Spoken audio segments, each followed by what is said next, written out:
Olá, pessoal! O meu nome é Júnia Arnaud e eu sou sua professora de Física. Bem-vindos ao Se Liga de hoje. Conosco aqui nós temos o Hermes. Bem-vindo, Hermes! Bom, a nossa aula de hoje vai tratar da refração e da lei de Snell. Por acaso, vocês já prestaram atenção nesse tipo de fenômeno? Que fenômeno é esse? Por que a gente está vendo que esse palito de vidro dentro do copo com água parece que está quebrado?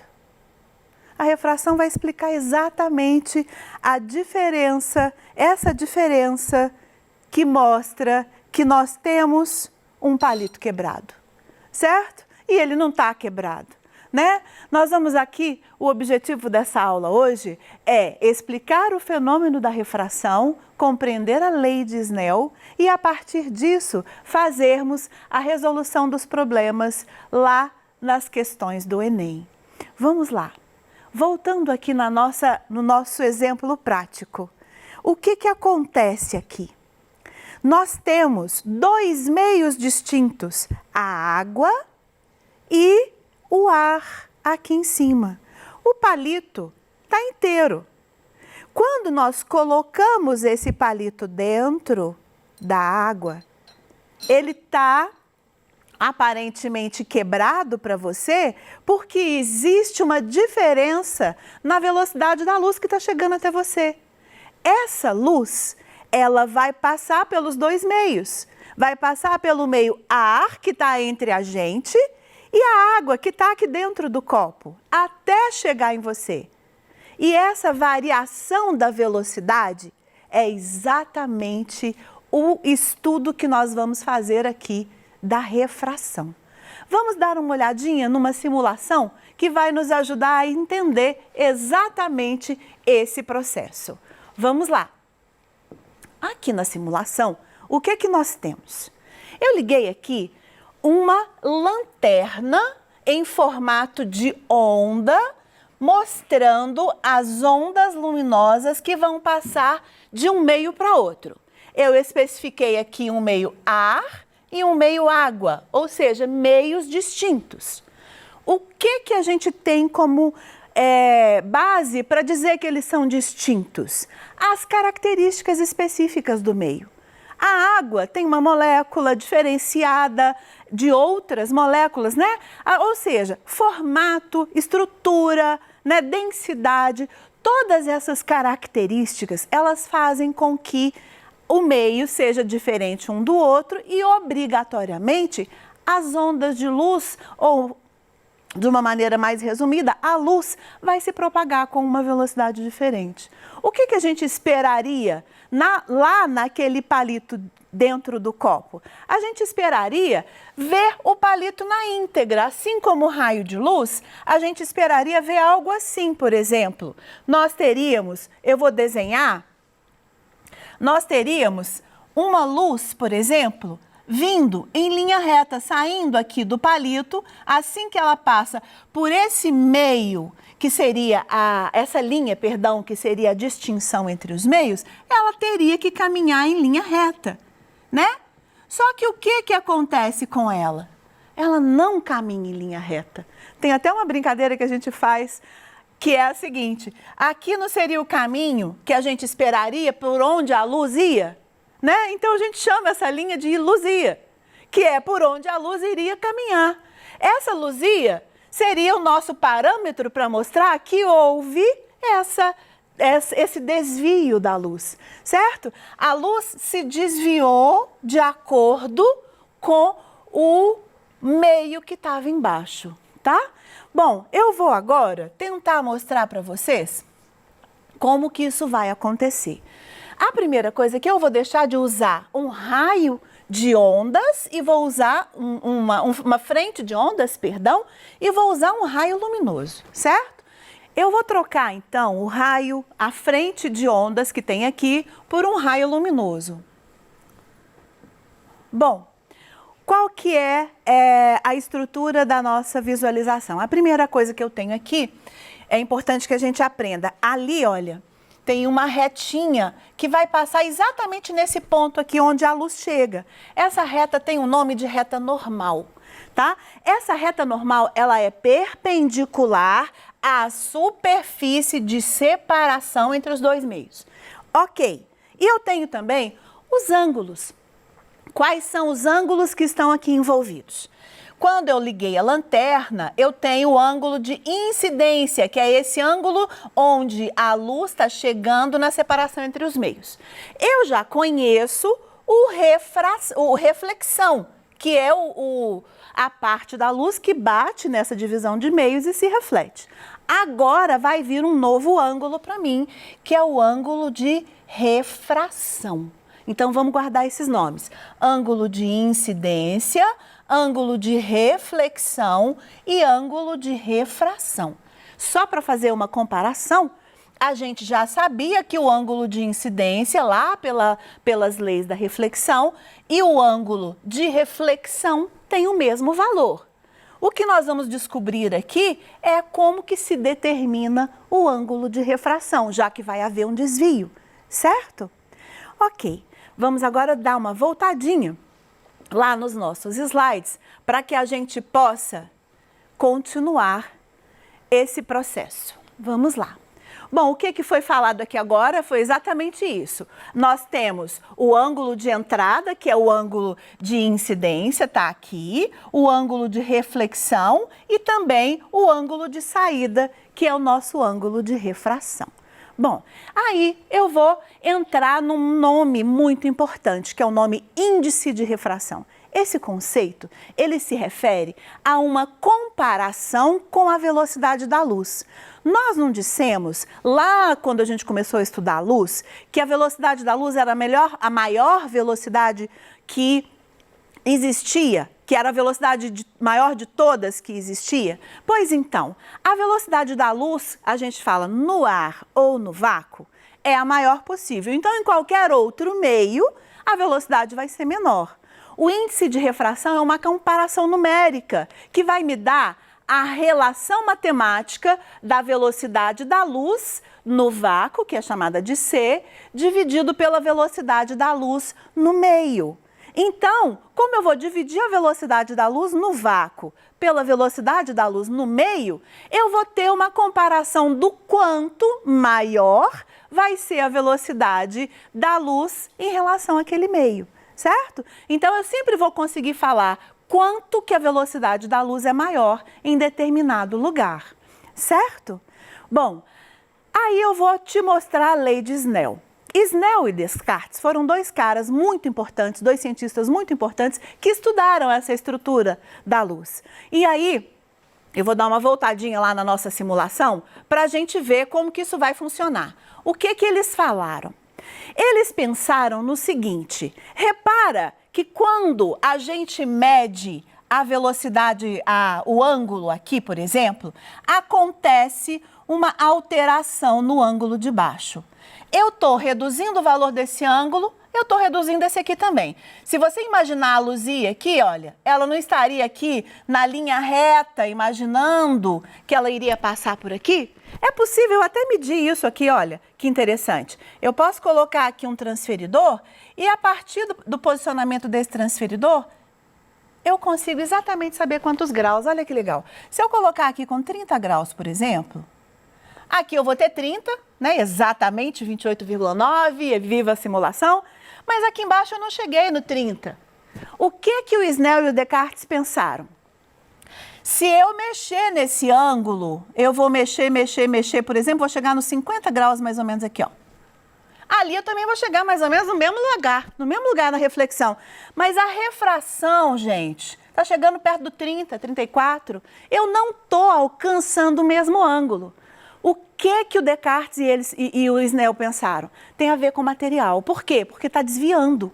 Então, eles trocaram de material. Então, por exemplo, eu vou colocar aqui um vidro. O que aconteceu? A gente não estava perto do 34? Olha o que aconteceu aqui. Abaixou para 30, 29,8, certo? O que os caras chegaram? Qual foi a conclusão? A estrutura depende da velocidade da luz do meio. Quando a estrutura de modificação desse ângulo depende dessa velocidade da luz no meio, eu preciso achar uma relação matemática que possa explicar isso. Foi o que eles fizeram. Eles fizeram duas situações, tá? Nessa daqui, eles pegaram a velocidade da luz vindo do ar, que é a velocidade maior possível, entrando na velocidade menor, que seria um meio diferente. Depois eles trocaram, tá? Eles fizeram o seguinte, eles colocaram aqui, por exemplo, um meio cuja velocidade fosse menor, e aqui embaixo uma velocidade maior. E eles prestaram atenção numa diferença. Vocês lembram? Eu vou mostrar de novo para ficar bem claro. Quando aqui em cima é o ar e aqui embaixo é a água, assim que eu aumento o ângulo aqui está ficando, a refração está ficando mais próxima, repara? Tá certo? Se eu trocar, olha o que vai acontecer. Eu colocando a água aqui e o ar aqui, a refração está lá para cima. Ou seja, ela não está mais próxima. Mais próxima de quem, professora? Mais próxima da reta normal, tá? Ela está indo para fora. Então, o que está acontecendo? Ela está se afastando. Olha lá. Opa, sumiu. Ela está se afastando da reta normal, certo? Quando ela está se afastando, significa que eles conseguiram achar essa regularidade. Se o meio, a água é o meio onde a luz está incidindo, eu tenho um meio onde a velocidade da luz é menor, então o índice de refração é maior, certo? E quando for água aqui, for ar aqui, e aqui embaixo for água, eu vou ter o contrário, o ar com índice de refração menor em cima, certo? Quando o índice de refração é maior em cima, o ângulo de refração ele aumenta, afasta-se da normal. E o contrário, ele se aproxima da normal. Foi essa relação que eles encontraram. Então, eu vou mostrar para vocês aqui, voltando aqui nos nossos slides, como que foi que isso ficou na matemática. Bom, o Snell, ele achou que o índice de refração do meio incidente vezes o seno do ângulo de incidência tinha que ser igual ao índice de refração do meio refratado, onde iria ocorrer a refração, vezes o seno daquele ângulo refratado. E a lógica foi bem assim. Se você imagina que isso aqui seja a linha de diferença, né, das superfícies, e aqui o ângulo de incidência, aqui a reta normal, ali está o valor do ângulo de incidência. Ali está a nossa luzia. Então, seria por onde a luz iria caminhar, certo? Bom, aqui está nosso ângulo refratado. O que vai acontecer? Se aqui em cima eu tiver um meio, por exemplo, vou escrever o nome dele. Se aqui em cima eu tiver um meio, por exemplo, ar, e aqui eu tiver água, o que vai acontecer? Vai acontecer que nós vamos ter a velocidade aqui em cima maior, a velocidade aqui embaixo menor, ou seja, o índice de refração menor e o índice de refração maior. O ângulo vai fazer com que o meio vai fazer com que o ângulo se desvie se aproximando da reta normal, tá? Ótimo. Agora a gente continua na mesma lógica. Aqui, olha, eu vou apagar esse ar aqui, colocar aqui em cima e aqui embaixo a água, e nós vamos fazer o mesmo raciocínio agora imaginando, não, ao contrário, perdão, fazendo o contrário. A gente passando de um meio onde aqui seria a água e aqui o ar. Aí você vai ter novamente o ângulo de incidência, a reta normal, né? E a luzia, certo? Agora, quando a gente passa da água para o ar, como o índice de refração do ar é menor, ele vai se afastar da reta normal e o ângulo vai ser maior ali, certo?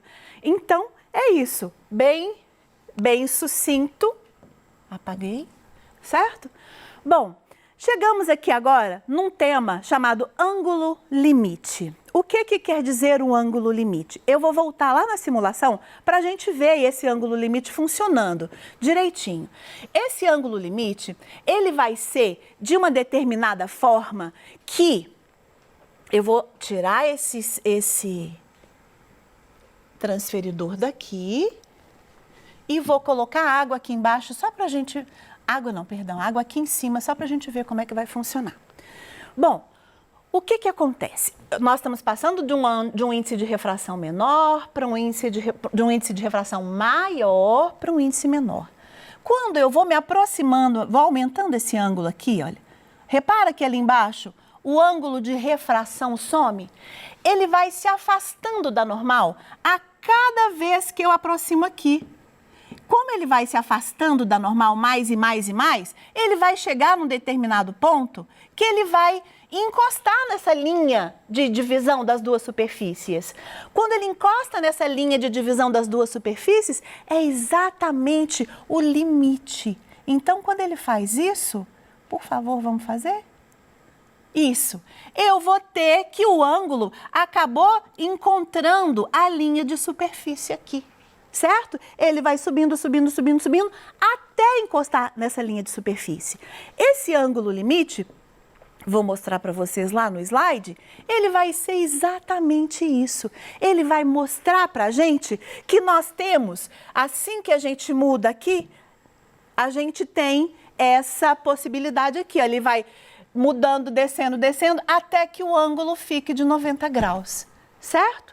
Quando ele fica de 90 graus, o que que vai acontecer? Não vai ter condição do ângulo descer mais, porque ele chegou no limite. Então, só vai haver reflexão. Não vai mais haver refração daquele ponto em diante, certo? Então, o ângulo limite, ele mostra exatamente a partir de qual ponto vai haver o que a gente chama de reflexão total. Tá bom? Bom, eles usaram a lei de Snell para achar esse valor, né?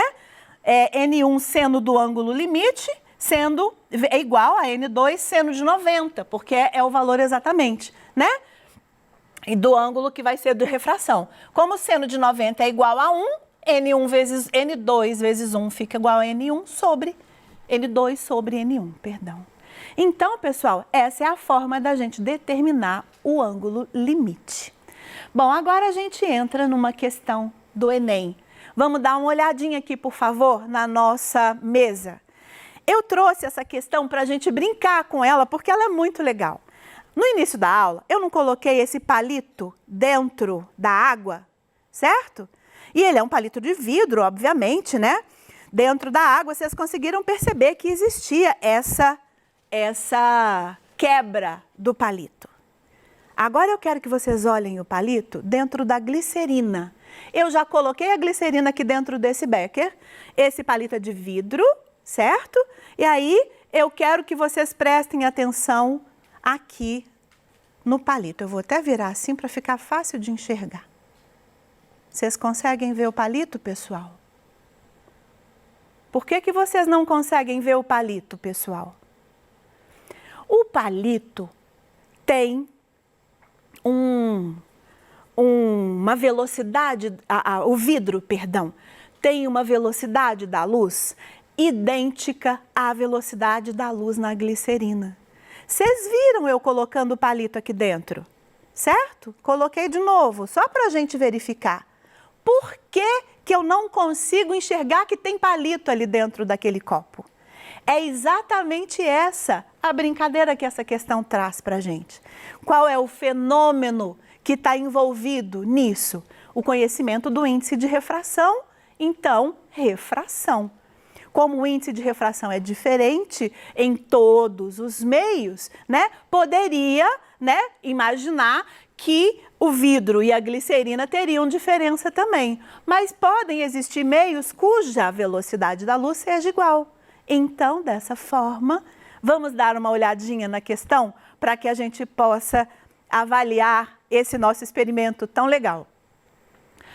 Em um experimento, coloca-se glicerina dentro de um tubo de vidro liso. Ao invés de colocar a glicerina, eu usei o próprio palito. Em seguida, parte do tubo é colocada em um copo de vidro que contém glicerina.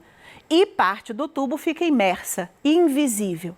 Esse fenômeno ocorre porque aí ele traz várias coisas que vão nos possibilitar errar, certo?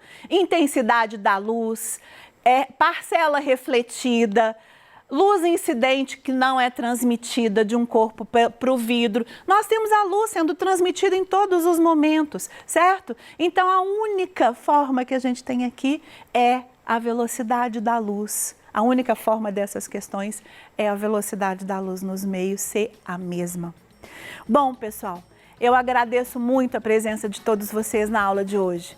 Nós trabalhamos aqui, nós finalizamos aqui o terceiro bimestre. Até o próximo bimestre. Um grande abraço a todos e até a próxima aula.